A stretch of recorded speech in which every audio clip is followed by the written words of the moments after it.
Me gustaría compartir una palabra que es unos cuantos versículos bíblicos, así que los que no leyeron en esta semana la Biblia van a recuperar tiempo hoy. Y el título de esta prédica le puse, a ver si tenemos ahí la primer placa de todas.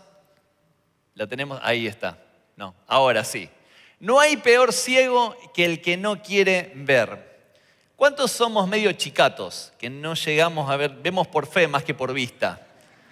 Bien, ahí está. Somos unos cuantos que nos cuesta poder enfocar ciertas cosas. No voy a contar el testimonio de siempre porque ya me cargan que ya conocen de memoria un testimonio que tuve con la vista. Les cuento de paso, no, era el tipo que quería contarlo, ¿no? Y nos pasa muchas veces que estamos frente a situaciones de la vida que son muy evidentes, muy claras, muy notorias, pero que no queremos observarlas o queremos ser parte. No queremos disfrutar o compartir lo que se está viviendo. Por eso me gustaría que vayamos al Evangelio de Juan, el capítulo 9, y les voy a estar diciendo, ahí en pantalla van a estar todos los versículos para aquellos que no pudieron descargar una Biblia o tener la Biblia.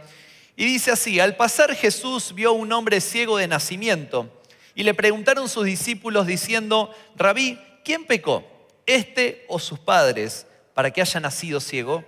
Respondió Jesús: no es que éste pecó ni sus padres, sino para que las obras de Dios se manifiesten en él. Versículo 6.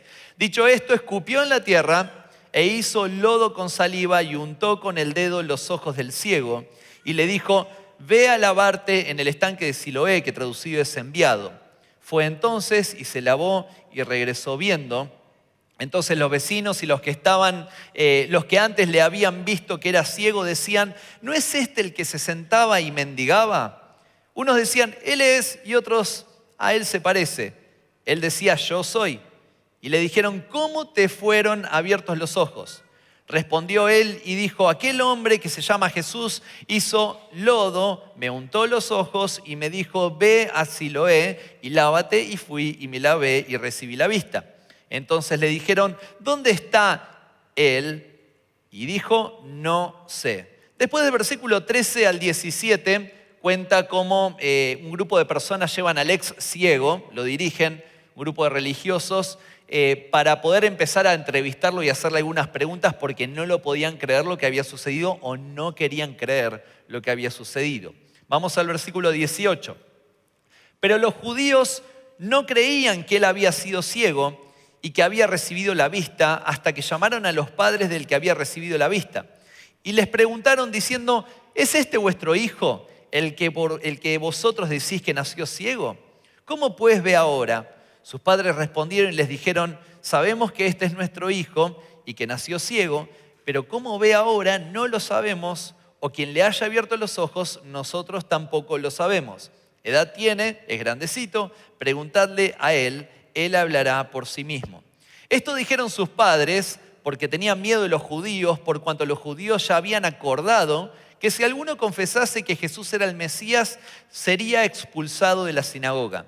Por eso dijeron sus padres: edad tiene, preguntadle a él.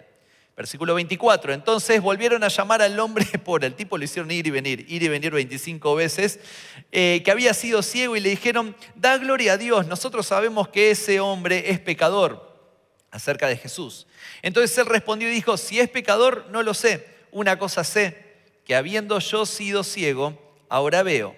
Le volvieron a decir: ¿qué te hizo? ¿Cómo te abrió los ojos? Él les respondió: ya os lo he dicho, y no me habéis querido oír. ¿Por qué lo que queréis? Ahí está. ¿Por qué lo queréis oír otra vez?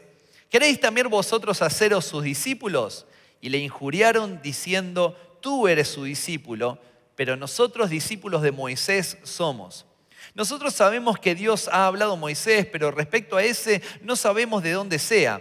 Respondió el hombre y les dijo: pues esto es lo maravilloso, que vosotros no sepáis de dónde sea, y a mí me abrió los ojos. Y sabemos que Dios no oye a los pecadores, pero si alguno es temeroso de Dios y hace su voluntad, a ese oye. Desde el principio no se ha oído decir que alguno abriese los ojos a uno que nació ciego. Si éste no viniera de Dios, nada podría hacer. Respondieron y le dijeron: tú naciste del todo en pecado y nos enseñas a nosotros. y le expulsaron. Oyó Jesús que le habían expulsado y hallándole le dijo: ¿crees tú en el Hijo de Dios? Respondió él y dijo: ¿quién es, Señor, para que en él crea? Jesús le dijo: pues le has visto, y el que habla contigo, él es. Y le dijo: creo, Señor, y le adoró. Terminamos, hasta ahí nomás. El título es bien evidente con respecto a lo que está sucediendo en esta historia. No hay más ciego, no hay peor ciego que el que no quiere ver. ¿Cómo se dio vuelta la situación? De repente una persona que no tenía vista podía ver, y los que habían tenido la facultad de la visión toda su vida se había revertido, y ellos eran los que no querían comprobar o no querían hacerse cargo del milagro que estaban observando. Situaciones en la vida donde hay sucesos que rompen con reglas de lo natural, de la lógica, de lo razonable. A eso nosotros le llamamos milagros. Cuando hay una situación que no se puede explicar por ningún medio racional ni natural, pero vemos un obrar de parte de Dios, hay un obrar milagroso de parte de Dios y hay una transformación en la vida. Conocemos testimonios de personas que han sido libradas de alguna enfermedad de manera instantánea, han recibido cambios de papeles, han sido liberados de algún tipo de situación peligrosa. ¿Cuántos fueron testigos o vivieron personalmente un milagro sobrenatural de Dios? No les voy a preguntar qué, pero levanten la mano. Bueno, la mayoría, o prácticamente todos. Lo que pasa es que a veces lo disociamos y pensamos que un milagro solamente tiene que ver cuando se te aparece un ángel y está con las alitas dando vuelta alrededor tuyo.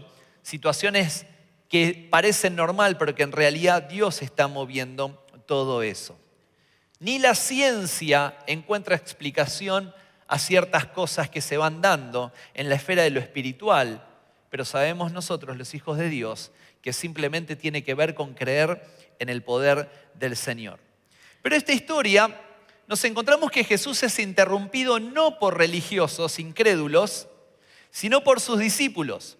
Porque iban caminando y de repente se encuentra con este personaje que no podía ver, y los discípulos son los que le hacen una pregunta. ¿Cuál es la pregunta que le hacen? ¿Quién es el que pecó? ¿Este o sus padres? Una pregunta que no era algo eventual ni que surgía espontáneamente, sino que venía dentro de las tradiciones del pueblo judío de pensar de que todos los sucesos negativos en la vida de uno tenían que ver por algún tipo de pecado. Una persona que tenía alguna enfermedad física era consecuencia de un pecado. Una persona que andaba en la pobreza era sinónimo de pecado. Formaba parte de la creencia tradicional y popular del pueblo judío el hecho de asociar la enfermedad con algún tipo de enfermedad espiritual, o mejor dicho, algún pecado. Ahora, lo curioso es que nosotros después de 2000 años muchas veces seguimos especulando y nos gusta sacar conclusiones apresuradas, y encima si es de la vida del otro mejor todavía, porque me encanta cuando me toca analizar la vida de la otra persona y veo qué problema, mirá, se quedó sin trabajo, ahí sí es un vago terrible, ¿no? A aquel se le rompió el auto y por algo será. Esa persona perdió un familiar, esa persona tal vez se separó, esa persona le pasa esto y por algo será. Y nos encanta sacar conclusiones acerca de la vida ajena, pero hay de que nos miren a nosotros y saquen conclusiones de uno mismo. O hasta incluso muy pocas veces somos tan sencillos de pararnos frente al espejo y analizarnos un poco a nosotros. Un pastor amigo de la casa, Leo Arribas, él siempre dice que estamos en una época en la cual es más necesario mirarnos al espejo y usar menos la lupa para mirar los detalles de las demás personas y empezar a mirarnos nosotros, a ver en cómo estamos en relación al Señor. Ahora, la pregunta es esta que le hacen los discípulos: ¿quién es el que pecó? ¿Él o sus padres? Lo cual harían injusta cierta mirada, porque si hablamos que pecaron los padres, ¿qué culpa tiene él de haber heredado ese tipo de enfermedad? Y si pecó él, ¿cómo desde la concepción, cómo desde la panza de la madre ya puede pecar ese bebé o esa criatura, era algo como medio ilógico. Pero acá Jesús responde de manera bien clara, y esta es la respuesta de Jesús: que las situaciones vienen sobre la vida de alguien y no siempre tienen que ver con las acciones puntuales, no siempre tiene que ver con una causa-efecto, sino en muchas ocasiones son oportunidades para que la gloria de Dios se manifieste, para que el poder de Dios se manifieste. Si viviéramos en una vida completamente monótona y sin problemas, no le daríamos en absoluto lugar a Dios para que se manifieste. Me acuerdo cuando estaba en la facultad, en primer año estudiando, éramos 2 cristianos en el curso, era un curso más o menos de 40 compañeros, y había una señora de unos 40 años, yo la veía como señora en ese momento, era una piba de 40 años, y me acuerdo que me dice, siempre era de confrontar con el evangelio, ¿no? Y ustedes los evangelistas, ¿no? Faltaba que diga gloria a Dios, aleluya, pandereta, ¿no? Y ustedes los evangelistas, ¿por qué siempre aprovechan cuando una persona está mal para hablarle de Dios? Me tiró esa una vez. Me dio por abajo. Encima estaba en primer año del instituto, todavía no había estudiado demasiado de teología, eso. No sabía qué responderle, y hasta que en un momento digo, ¿y por qué una persona cuando está en problemas es cuando abre su corazón a la posibilidad de que Dios actúe? Cuando una persona está todo bien, muy poca importancia le da a las cosas espirituales, pero cuando uno empieza a atravesar problemas es cuando uno abre los ojos y dice, epa, acá solo no puedo, necesito la intervención de alguien que realmente es todopoderoso, y ahí le damos el lugar a Dios. Pero justamente las circunstancias difíciles son las oportunidades, y esto es lo que Jesús responde en el versículo número 3, donde dice, no es que pecó él ni sus padres, sino que es para que las obras de Dios se manifiesten en él. Ahora, seguido de esto, Jesús comienza a hacer un proceso de sanidad. Y le hablamos de proceso porque el ciego no fue sanado de manera inmediata, sino que fue siguiendo una serie de etapas, de postas. Jesús se para en primer lugar frente al ciego, escupe al piso, empieza a formar barro, le pone en los ojos y le dice que se vaya a lavar al estanque. Y me imagino, me encanta meterme en la Biblia a mí, como si yo estuviese ahí en el contexto. No sé a cuántos les gusta. Sí, me siento como ¿Vieron las historias de Luis Landricina? Para mí es uno de los más grosos contando cuentos. Luis Landricina, te mete en la historia el hombre ese. El que no lo conoce se va a salvar igual, pero escúchelo si puede en algún momento. Te mete dentro de la historia, como si vos a mí me gusta hacer eso, meterme dentro de la historia. Y me imagino Fernando como discípulo de Jesús, diciéndole a Jesús cuando estaba haciendo todo eso, che, Jesús, ¿por qué no lo haces un poquitito más rápido? ¿Por qué tardás tanto y das tantas vueltas, vas de un lado para otro? Vamos al hueso, Jesús, sanalo y punto. ¿Por qué no obrás de una manera instantánea como cuando hiciste con el leproso que lo tocaste y se le fue la lepra? O como cuando ese otro estaba tirado en una camilla y le dijiste levántate y anda y ya está. Jesús, ¿por qué la necesidad? Jesús, qué cochino, ¿no? Escupir en el suelo y encima empezar a jugar con eso. Ni que fueras un niño, Jesús. Empezar a jugar y no te lo quedaste en la mano. Se lo pusiste en los ojos. ¿Con qué necesidad, Jesús, todo eso? Me imagino toda esa respuesta que lo bombardearía Jesús. ¿Y por qué? Ay, dale, Jesús, apúrate un poco. ¿Por qué actúas de esa manera? Me imagino también la respuesta del Señor, que me daría en ese momento y que muchas veces me lo da. Lo hago así porque yo soy Dios y no vos. ¿Vieron cuando los papás, tapate los ojos, los oídos, no los ojos, los oídos más? No escuches ni veas, ¿no? Cuando papá o mamá te dicen, anda a hacer esto. No, ¿y por qué? Porque soy tu papá. Bueno, ¿cuántos papás ya utilizamos ese recurso? Yo esperaba ser padre para decirle a mis hijos, porque soy tu padre y punto, no hay vuelta que darle. Bueno, así me imagino a Jesús respondiendo a los discípulos. Lo hago así porque yo soy Dios y por eso vos no sos Dios. Porque a vos te toca acomodarte a como yo estoy trabajando, a como yo estoy haciendo, y yo no me tengo que acomodar a como vos pensás que es lo correcto. Por eso el Salmo 135:6 dice, todo lo que Jehová quiere lo hace, en los cielos y en la tierra, en los mares y en todos los abismos. Entonces Jesús deja en claro dos cosas. En primer lugar, que a él el contexto no le limita a obrar. Puede haber cualquier contexto que el Señor se puede mover de todas maneras. Y en segundo lugar, él deja bien en claro que él se mueve como quiere, como él sabe que es lo mejor. Pero hay 5 cosas que voy a compartir rápido. Así que ajustense los cinturones porque tenemos que arrancar con todo. 5 enseñanzas que nos deja esta historia. En primer lugar, es que debemos dar sin esperar nada a cambio. El versículo 7 y el 12 dice que el ciego, o el ex ciego, no sé cómo llamarlo ya, fue entonces y se lavó y regresó viendo. Y el versículo 12 dice, y le dijeron, ¿dónde está él? Le preguntaban los que habían visto la sanidad del ciego, le decían, ¿y dónde está el que te sanó? Y él dijo, no sé. Claro, si era ciego no le iba a ver a Jesús antes, ¿cómo sabía cuál era Jesús si no lo había podido ver? Pero tranquilamente sabemos que los ciegos desarrollan un sentido de la audición tremendo. Una vez estaban en Capital esperando un colectivo y había una persona no vidente al lado mío y le digo, ¿quiere que le avise cuando viene el colectivo? ¿Qué número espera? No, no hace falta, me dice. Pará, ganchero, ¿qué onda, no? No, y le digo, ¿pero cómo se da cuenta? Porque distingo el ruido del motor. Porque me doy cuenta cuál es el colectivo que pasa a este horario y ya me doy cuenta con el ruido del motor. Orame a mí, le estaba diciendo, ¿no? Destapá mis oídos de una vez por todas. Claro, él por la voz se había guiado, pero cuando vuelve ya se encuentra que Jesús no estaba.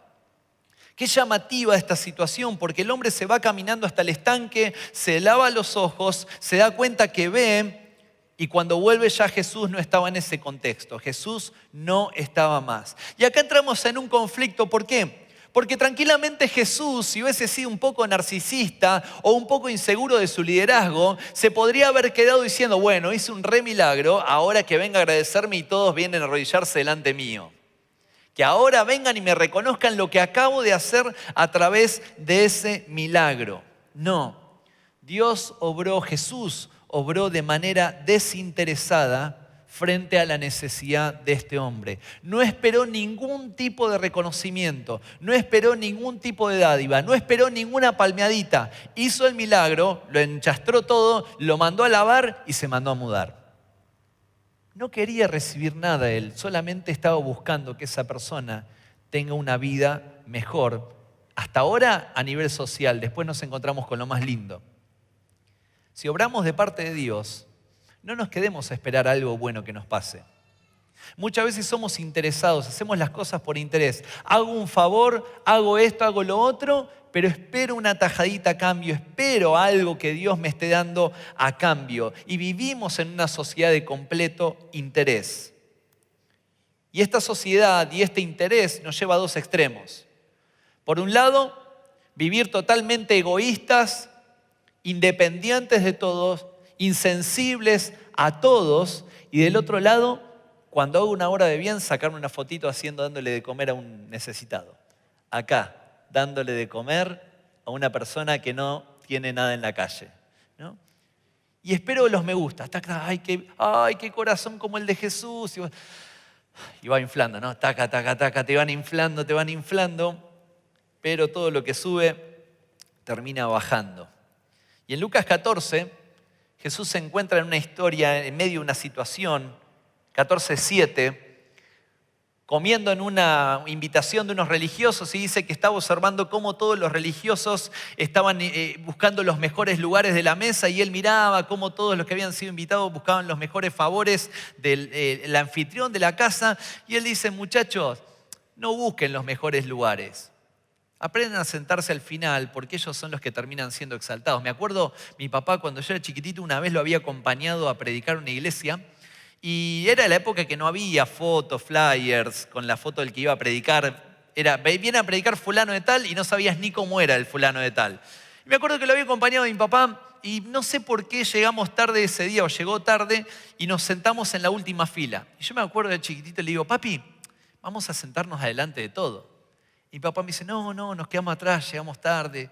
Papi, vos sos el que predica, vamos a sentarnos adelante de todo. No, no, me gusta ver la gente, cómo adora a Dios. Además, me dice, imagínate que vamos, nos sentamos adelante de todo y viene un ujier y nos dice, no, no, este lugar está reservado para otra persona. Vamos a volver con una vergüenza, mejor nos quedamos acá tranquilitos. Y yo lo miraba y decía, qué sabiduría que tiene mi papá. Después me encontré que lo dice la Biblia, lo que mi papá me estaba diciendo. Entonces tenía algún tipo de argumento, pero lo aplicaba. Ahora, después de toda esa escena, cuando Jesús dice que uno que busca el primer lugar puede volver humillado, dice en el versículo 12, y esto se lo dirige al dueño de la casa, le dice, dijo al que le había convidado, cuando hagas comida o cena, no llames a tus amigos, ni a tus hermanos, ni a tus parientes, ni a tus vecinos ricos, no sea que ellos a su vez te vuelvan a convidar y seas recompensado.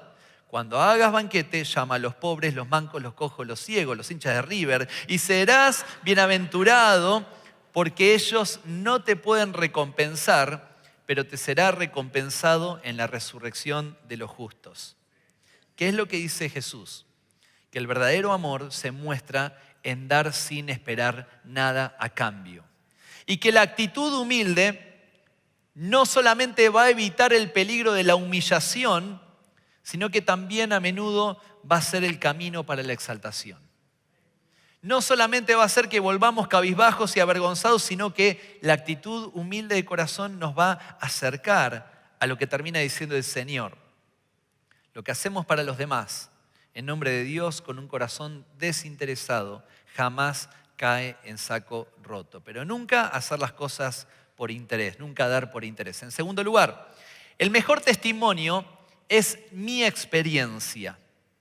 El versículo 10 y 11 dice, le dijeron, ¿cómo te fueron abiertos los ojos? Y él dijo, y me encontré con alguien, me puso barro en los ojos, me mandó a lavar y acá estoy sano, recibí la vista. ¿Cuántas veces complicamos el evangelio? Y pensamos que para predicarle o hablarle de alguien a Jesús tenemos que buscar testimonios sobrenaturales. No, y me bajó un ángel del cielo y me dijo, yo soy, porque hablan así, ¿no? Yo soy el ángel que te lleva a dar una vuelta y no, ni a gancho. No va a pasar eso. Lamento decir, si esperas un ángel, salvo el pastor Ángel, otro ángel no va a aparecer en tu camino diciéndote eso. Y me encanta decirle a los chicos del instituto, que no estudiamos teología para salir cabezones. Estudiamos teología para aprender a traducirle a Dios a la gente. Entonces el testimonio, lo que Dios hizo en tu vida, es lo que más garpa para esta parte de acá, lo que más sirve para esta otra parte de acá, en cuanto a la predicación del evangelio. Y es la sencillez.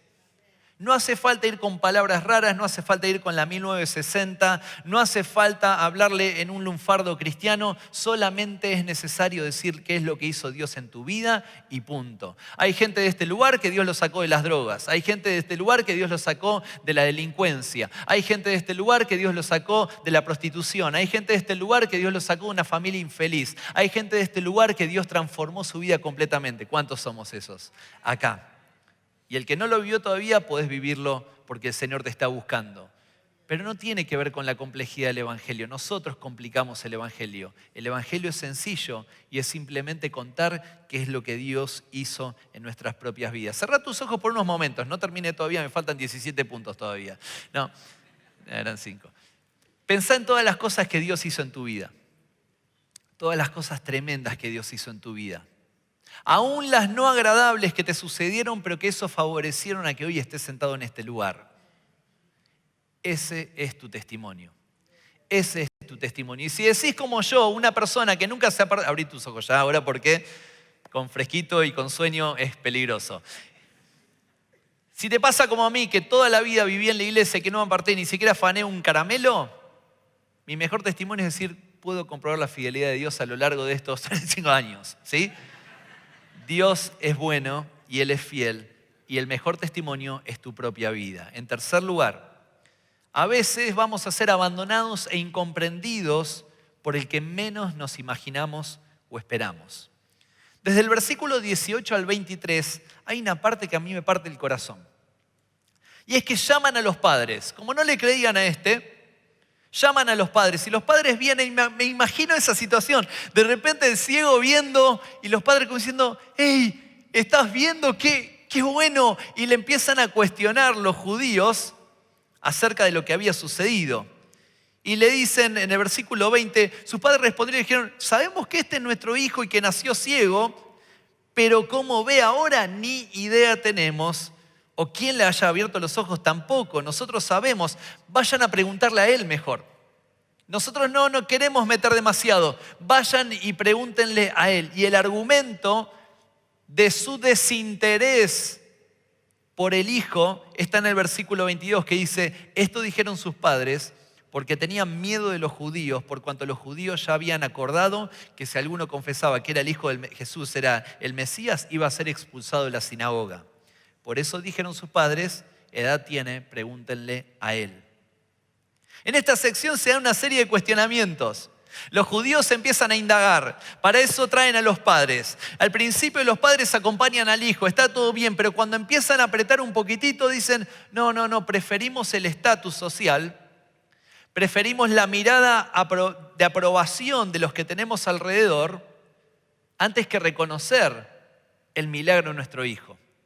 Mejor pregúntenle a él, nosotros no queremos saber absolutamente nada. Los padres no se jugaron por el hijo. No disfrutaron del milagro. Creo que como papá, lo que más uno puede disfrutar es de cuando su hijo está bien o recibe un milagro. Y sus padres no lo disfrutaron. Sin embargo, al contrario, se apartaron completamente y lo dejaron solo. De una u otra manera, el Evangelio implica esto. El encuentro con Cristo implica que vamos a vivir incomprensión, vamos a vivir soledad, vamos a vivir cuestionamientos, vamos a vivir abandonos, vamos a vivir heridas. Y esto lo dice Jesús en su Evangelio de Lucas, que íbamos a ser aborrecidos por todas las generaciones, por las personas. ¿Por qué? Porque esta sociedad no está preparada para recibir cordialmente a un hijo de Dios. Esta sociedad no te espera con los brazos abiertos y una sonrisa cuando transformás tu vida, sino que se pone de lado enfrente, porque siempre piensa para sí mismo. Pero la palabra dice algo que es nuestra esperanza. Aunque tu padre y tu madre te dejaren, con todo, ¿qué dice? Jehová te recogerá. Me imagino a este ciego recordando, este ciego judío, recordando ese pasaje. Aunque me dejen padre y madre, con todo el Señor me va a recoger. ¿Por qué? Porque tenemos que entender que el seguir a Cristo es muy caro, pero es mucho más caro no seguirlo a Cristo. Es mucho más caro no seguirlo. En cuarto lugar, todos podemos llegar a Dios con la actitud correcta de corazón. En el versículo 31, el ciego dice, y sabemos que Dios no oye a los pecadores, pero si hay algún pecador que es temeroso de Dios y hace su voluntad, a este oye. El hombre estaba planteando una antítesis de ese paradigma religioso del tiempo. Dios es demasiado bueno como para que se mezcle con el ser humano. Y pareciera que hoy día todavía seguimos pensando e incorporando lo mismo. No, Dios es demasiado grande como para que se acerque a mi vida. Yo soy una basura, yo soy lo peor de lo peor. Y qué no casualidad, cómo Dios prepara las cosas, la canción que cantamos, que después mi mamá estuvo hablando acerca de que somos algo en el Señor, somos hijos del Señor. Pero acá estamos lo peor de lo peor. Decía que está al lado tuyo, lo lamento, pero llegaste como lo peor de lo peor. Alguno aprovecha si está la suegra, ¿no? Trata de que no, si no el domingo no se almuerza en casa. Pero el Señor nos transformó en lo mejor de lo mejor.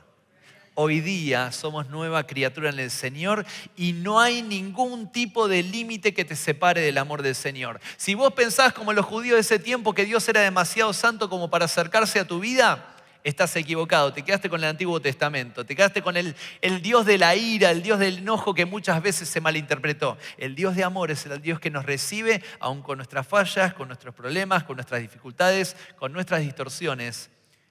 Pero si nos acercamos de corazón correcto y temeroso, Él termina haciéndonos sus hijos. Dios nos recibe tal cual somos, pero nos ama tanto que no nos deja como llegamos, sino que empieza un trabajo de crecimiento y perfección en nosotros. Y en último lugar, después de esta maratón, es que cuando todo parezca o cuando parezca que estemos solos, Jesús siempre nos va a salir al encuentro. En el versículo 35 dice: oyó Jesús que le habían expulsado y hallándole le dijo: ¿crees tú en el Hijo de Dios? Y me encanta esta escena y creo que es de las más emocionantes. Porque el joven había perdido todo en minutos. Había recobrado la vista, pero había perdido absolutamente todo. ¿Por qué? Porque lo habían expulsado de la sinagoga, su familia lo había dejado de lado y la gente lo miraba como un farsante. Y de repente, después de haber sido abandonado, después de haber sido juzgado por los que estaban alrededor, de haber sido tratado como un mentiroso y expulsado, en el momento de mayor oscuridad es cuando Jesús le sale al encuentro. Y me parte la vida esto. Solo por haber seguido al Señor, y no dice que se encuentra de nuevo con Jesús. Jesús le sale. Jesús sale al encuentro. Jesús se entera, porque Jesús no deja la historia por la mitad. Jesús sigue la historia de nuestras vidas. Y se queda en esa historia y dice: ¿cómo lo dejaron? Y fue y lo buscó al Señor, al muchacho. Y me imagino ese abrazo, no lo dice la Biblia. Simplemente dice que ese joven se arrodilla y le adora al Señor. Y esta es la parte más fuerte. Porque cuando todos lo habían dejado, Jesús fue el único que lo fue a buscar. A veces Dios va a permitir que todo lo que está alrededor nos falle. Que todas las muletas en las que estamos apoyados terminen quebrándose, terminen saliendo, para demostrarnos que Él es el único que no nos falla y que nos va a salir al encuentro. Por eso, cuando más parece que nos quedamos solos, es ahí donde Jesús siempre nos va a salir al encuentro para levantarnos y hacernos discípulos suyos. Isaías 41:10 dice: no temas porque yo estoy contigo, no desmayes porque yo soy tu Dios que te esfuerzo, siempre te ayudaré, siempre te sustentaré con la diestra de mi justicia. Cierra tus ojos, ahí donde estás. Y tal vez es la primera, segunda, o tal vez viniste otras veces. Tal vez hace muchos años que no pisabas una iglesia y tenés esa necesidad de volver al Señor. O te encontrás que decís: no, yo hice las cosas muy mal. Yo hice las cosas terribles y te comiste ese discurso. Adoptaste ese discurso de que Dios es un Dios enojado, que te rechaza frente a lo que sucedió, lo que hiciste, que lo que hiciste fue demasiado espantoso como para que Él te pueda abrazar. Él en esta noche te sale al encuentro y te dice: aunque te dejen todos, aunque te sientas marginado, aunque nadie dé 2 pesos por vos y estés en el camino pidiendo limosnas, yo me voy a detener y te voy a mirar a los ojos y voy a empezar un proceso de restauración en tu vida. Si estás en este lugar y decís: la verdad que me cansé de estar solo, me cansé de buscar alternativas y soluciones, necesito hoy a Jesús. Necesito hoy a Jesús. Ahí en el lugar donde estás, levanta tu mano. Dios te bendiga, Dios te bendiga. Wow, hay un montón. Dios te bendiga por allá también. Jesús está acá. Jesús está acá. Jesús está acá. Jesús está en vos. No hay nada tan grave. No hay nada, como dice la palabra, que te pueda separar del amor de Cristo. Él en esta noche te salió al encuentro. Él en esta noche te está buscando.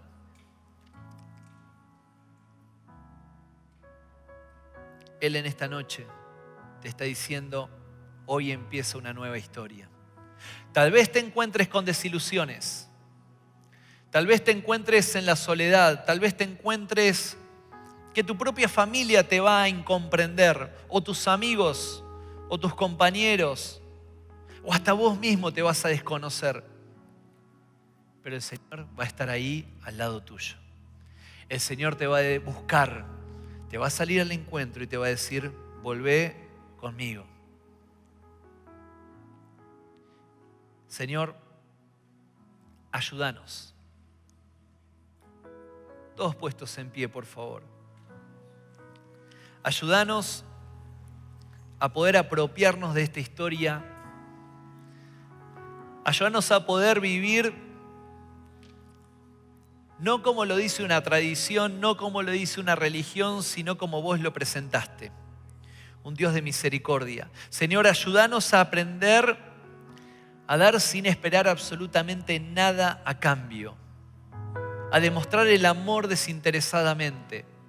Que huya de nosotros todo interés egoísta en recibir una tajada personal. Enséñanos a tener tu corazón. Padre, ayúdanos a poder comprender que no hace falta buscar un testimonio rebuscado para poder hablarle de vos a los demás. Que tiene que ver con la sencillez, que tiene que ver con tal vez mostrar una sonrisa que antes no podíamos dar o un abrazo que antes no podíamos hacer. Que nuestro testimonio es nuestra mejor experiencia de predicación. Señor, ayúdanos a poder seguir a pesar de la soledad. Ayúdanos a poder seguir a pesar de la incomprensión en tus palabras, en tus proyectos. Ayúdanos a no bajar los brazos. Papá, que tengamos la actitud correcta de corazón. Somos todos pecadores los que estamos acá. Pero si vamos con un corazón sincero, vos nos recibís y nos das otra oportunidad. Y cuando parezca que estemos solos, salinos al encuentro nuevamente. Salí a nuestro encuentro nuevamente. Que nos vayamos de este lugar con la esperanza de que vos caminás al lado de nosotros. Gracias por tu palabra. Bendigo la vida de cada uno de los que están en este lugar. En tu nombre, Jesús. Amén y amén. Que el Señor te bendiga y que tengas excelente término de semana. Nos vemos el domingo.